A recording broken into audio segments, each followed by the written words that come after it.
நாட்டுப்பற்றாளன் செய்திகள் வாசிப்பது வாசுகி தாமோதரன்.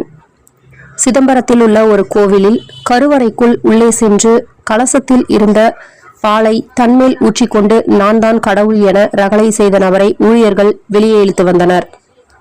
வெனிசுலா நாட்டில் உள்ள இந்தியர்கள் மிகவும் எச்சரிக்கையாக இருக்குமாறு மத்திய அரசு அறிவுறுத்தல். வெனிசுலா நாட்டிற்கு இந்தியர்கள் அவசியமற்ற பயணத்தை தவிர்க்குமாறும் வெளியுறவுத்துறை அமைச்சகம் அறிக்கை.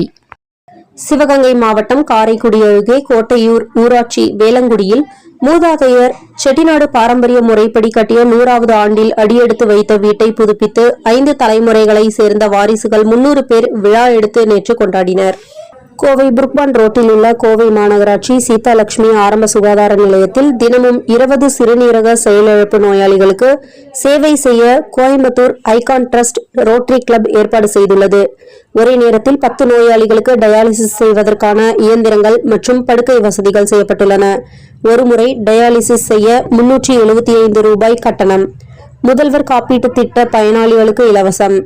இம்மையத்தை தமிழ்நாடு சிறுநீரக ஆராய்ச்சி அறக்கட்டளை நடத்த உள்ளது. இம்மையத்தை கோவை MP ராஜ்குமார் நேற்று திறந்து வைத்தார்.